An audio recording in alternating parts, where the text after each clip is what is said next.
बेरमपुर मध्य प्रदेश की वादियों में बसा एक खूबसूरत गांव। लेकिन इस गांव में छिपे थे कुछ ऐसे भयानक रहस्य जिन्होंने उस सदी में निवास करने वाले साहसी लोगों के दिल में भी एक खौफ पैदा कर रखा था।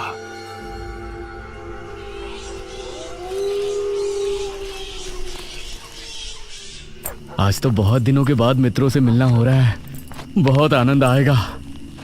अरे मदन, कहाँ जा रहा है इस समय? पिताजी, मेरे मित्रों से इतने दिनों बाद मिलना हो रहा है। वो सुबह होने पर वापस नगर चले जाएंगे। अरे तुझे पता नहीं क्या, आज शनिवार की रात है।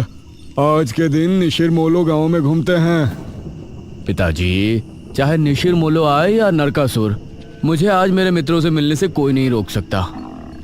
ठीक है, लेकिन ध्यान रहे, जैसे ही तुमको उनके कदमों की आहट सुनाई दे और उनका वो मंत्र जिसको वो दोहराते हुए आगे बढ़ते हैं, तो उन्हें बिना देखे किसी ऐसी जगह छिप जाना जहां से ना वो तुमको देख सके ना तुम उनको। और जब तक उनकी आवाज आना बंद ना हो जाए उनके सामने नहीं आना। वो 4 भयानक आदमी होते हैं जो अपने कंधों पर एक ताबूत को उठाए होते हैं, और अगर कोई उन्हें देख ले तो वो जिंदा नहीं बचता। मुझे पता है पिताजी, अब मैं चलता हूँ। यह कहकर मदन घर से निकल गया, लेकिन उसके पिता के चेहरे पर उसकी फिक्र साफ नजर आ रही थी। निशिर मोलो आ जाएंगे और साथ ले जाएंगे। ऐसा लगता है कि हमारे गांव के लोग अभी भी दूसरी सदी में जी रहे हैं। वो तेज तेज कदमों के साथ आगे बढ़ रहा था। कुछ देर बाद उसे जंगल की तरफ एक पगडंडी वाला रास्ता नजर आया। यहां से जाऊंगा तो जल्दी पहुंच जाऊंगा, यहीं से आगे बढ़ता हूँ। बिना ज्यादा सोचे वो जंगल के अंदर बने उस पगडंडी वाले रास्ते पर आगे बढ़ गया।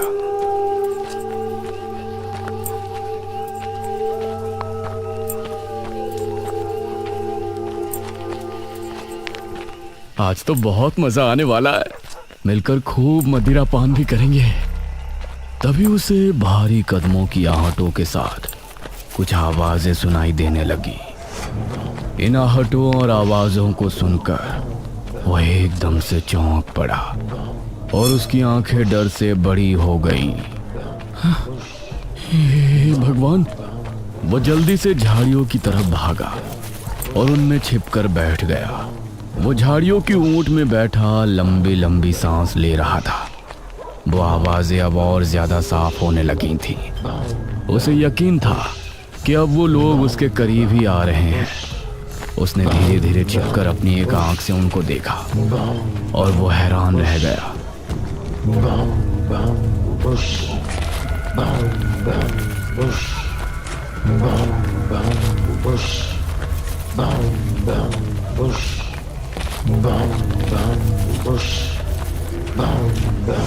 हे भगवान, मैंने इन्हें देख लिया। हाँ। मदन पूरी तरह से झाड़ियों में छिप गया और कुछ देर अपनी सांस तक रोके वहां छिपा रहा। फिर उसने धीरे से झांक कर देखा तो अब वो लोग कहीं नजर नहीं आ रहे थे। हाँ, लगता है चले गए। वो वहां से निकला और दोनों तरफ देखा तो वहां कोई नजर नहीं आया। हाँ, शुक्र है भगवान। उसने एक कदम बढ़ाया ही था कि तभी उसे फिर से वही आवाजें अपने ठीक पीछे से सुनाई देने लगी। उसने एक झटके से पलटकर देखा तो वो चारों ताबूत वाले शख्स ठीक उसके पीछे खड़े थे।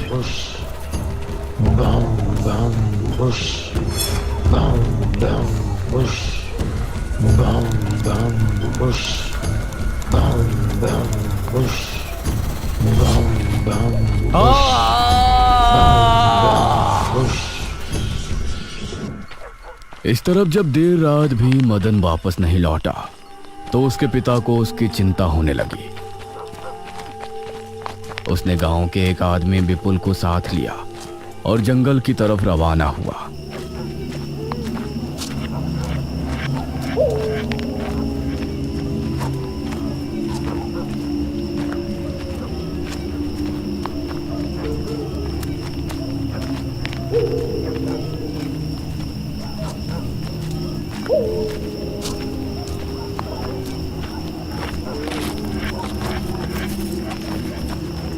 काफी देर बाद एक बरगद के पेड़ के पास जाकर उनके कदम रुक गए और आंखें खौफ से फट पड़ी। उन्होंने मदन को रहस्यमयी परिस्थिति में पाया।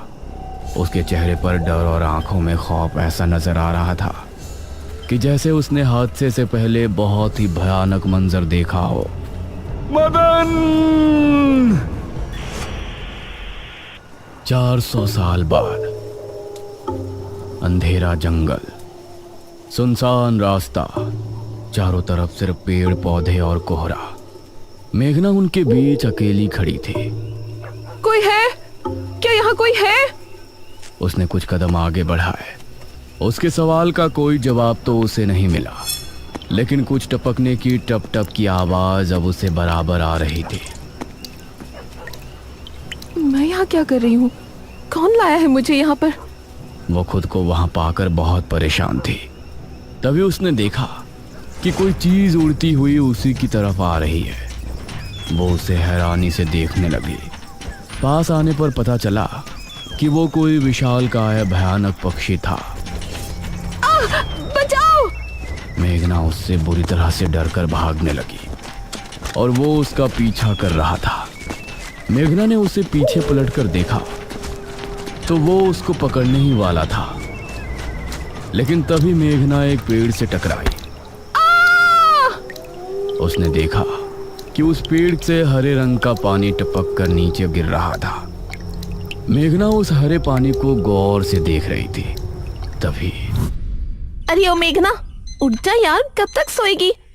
मेघना आंखें मलते हुए नींद से जागी। उसने देखा कि सुबह के 9 बज चुके थे। ओह शिट, हम तो लेट हो गए। तूने मुझे उठाया क्यों नहीं? मेघना अपनी एक पार्टनर ईशिता के साथ दिल्ली में रह रही थी, जहां वो एक लैब में काम किया करती थी। दोनों ने साथ नाश्ता किया और फिर तैयार होकर अपनी लैब के लिए निकल गई।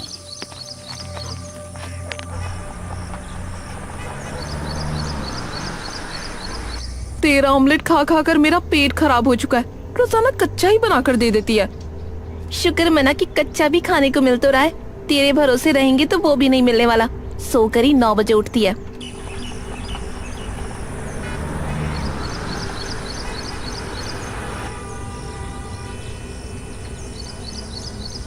ये दोनों लैब में पहुंची और वहां जाते ही ईशिता के पास प्रोफेसर जयदेव की कॉल आई। तुम दोनों ने इस बार बहुत समय ले लिया है। जो एंटीडोट बनाने का काम तुमको दिया था वो पूरा करोगे या नहीं? प्रोफेसर साहब, बस ये समझ लीजिए कि काम होने ही वाला है। आप हमें 3 दिन का समय और दीजिए। ये कहकर उसने कॉल काट दिया। तो इतने दिनों से प्रोफेसर को घुमा रही है, आखिर तू ये एंटीडोट तैयार करेगी कैसे? ये सुनकर ईशिता ने एक किताब निकाली।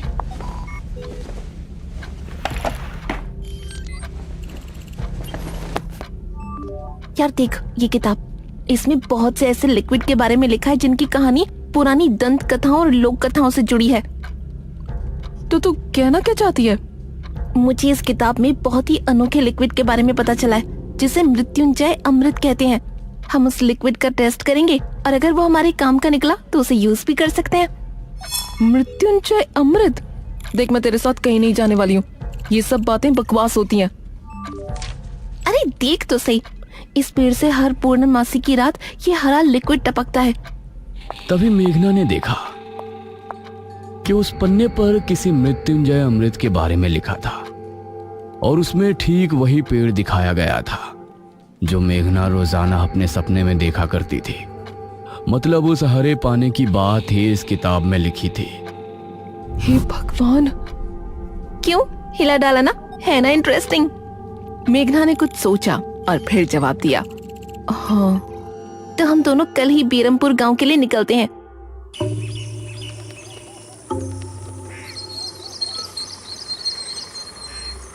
ये दोनों अगली सुबह ही बस से बेरमपुर के लिए निकल गई।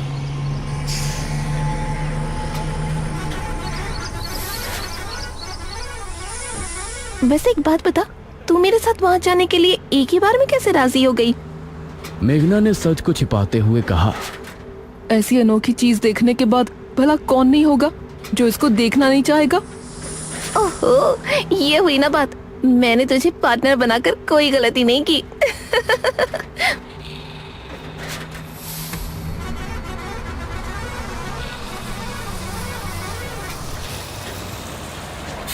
ये दोनों 5 घंटे के सफर के बाद एक जगह उतरी।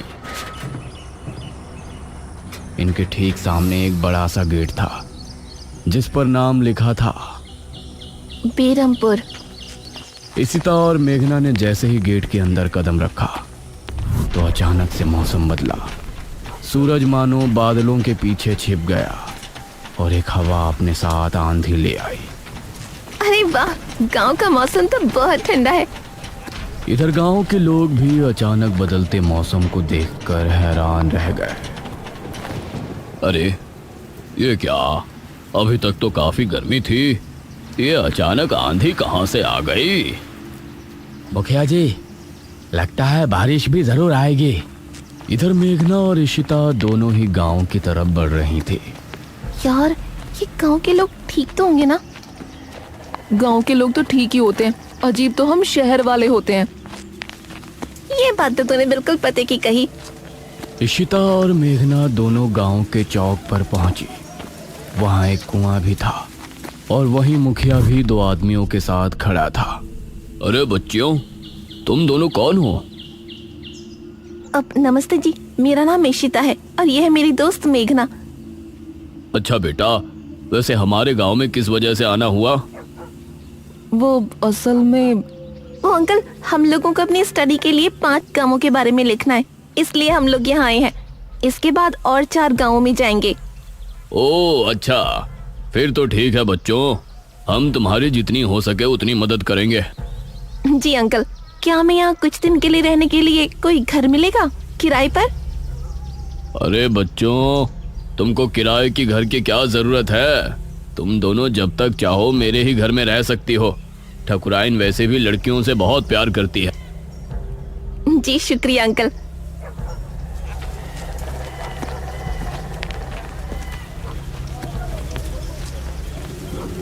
मुखिया इशिता और मेघना को अपने घर ले आया।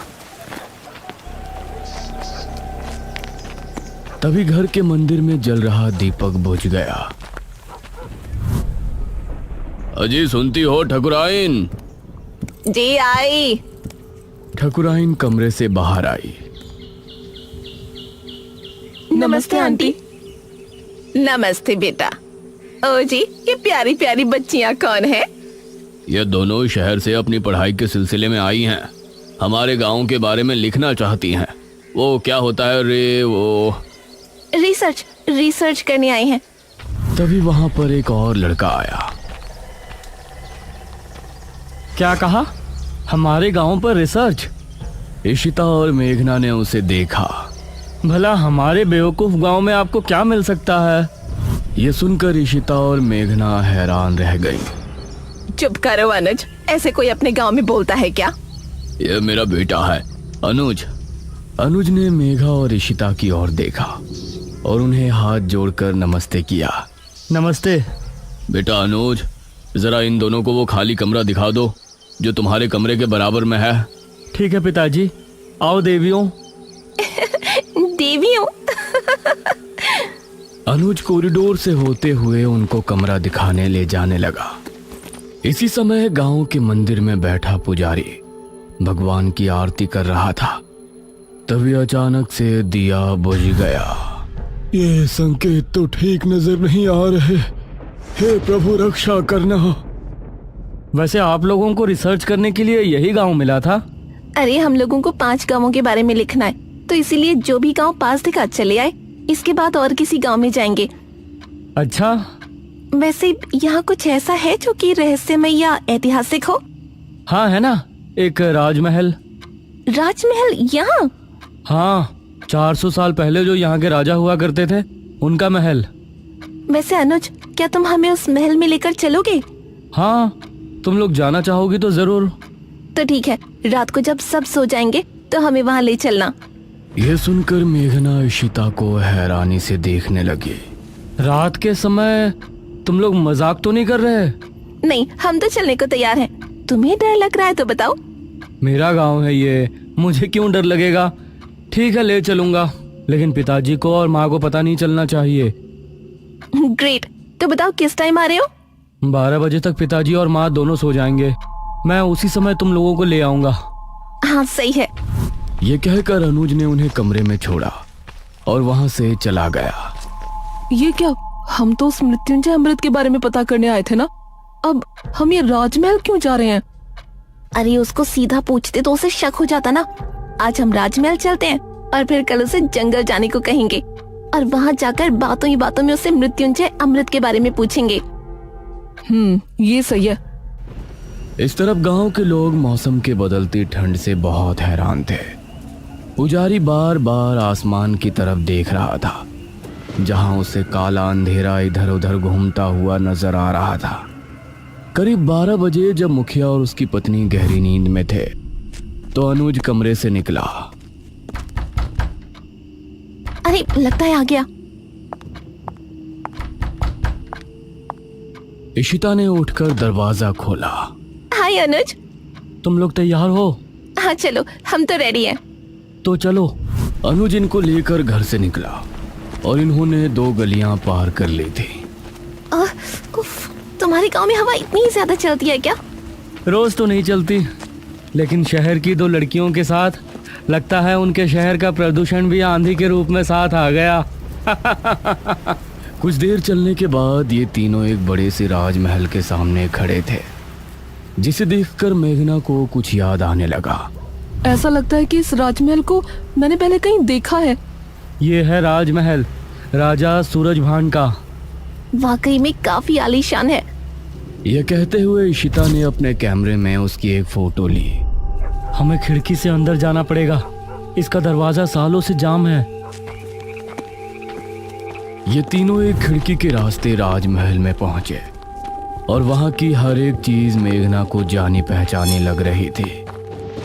इस तरफ गांव में आंधी का बहाव बढ़ने लगा था।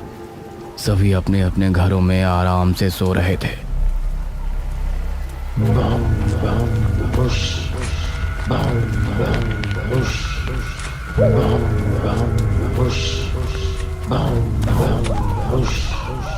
अरे ये आवाज तो निशिरमोलो।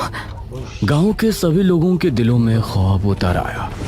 उसी समय मुखिया के कमरे में गांव का पुजारी हड़बड़ाता हुआ पहुंचा। मुखिया जी उठिए। मुखिया चौंकता हुआ नींद से जागा। क्या हुआ पुजारी जी, इतनी रात में आप? गांव में निशीर मोलो की आवाज गूंज रही है, सब बहुत डरे हुए हैं। पुजारी जी, ये कैसे हो सकता है? निशीर मोलो यहाँ कैसे आ सकते हैं? वो तो कई सालों पहले सो गए थे। जरूर कुछ ऐसा हुआ है जिससे वो जाग उठे थे। हमारा मन बहुत विचलित हो रहा है। गांव के सभी लोग अपने अपने घरों में जाग चुके थे और डरे बैठे थे। यह आवाज सभी के दिलों में खौफ पैदा कर रही थी।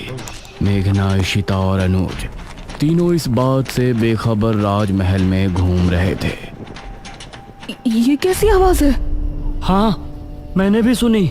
ऐसा लग रहा था कि कोई सिपाही भारी जूतों के साथ गलियारे में चहलकदमी कर रहा है, लेकिन दूर दूर तक कोई नजर नहीं आ रहा था। उसी समय गांव के 2 आदमी संपत और कप्ता जंगल की सरहद पर बैठे हुए जुआ खेल रहे थे। अरे संपत यार, चल घर चलते हैं, अब बहुत समय हो गया।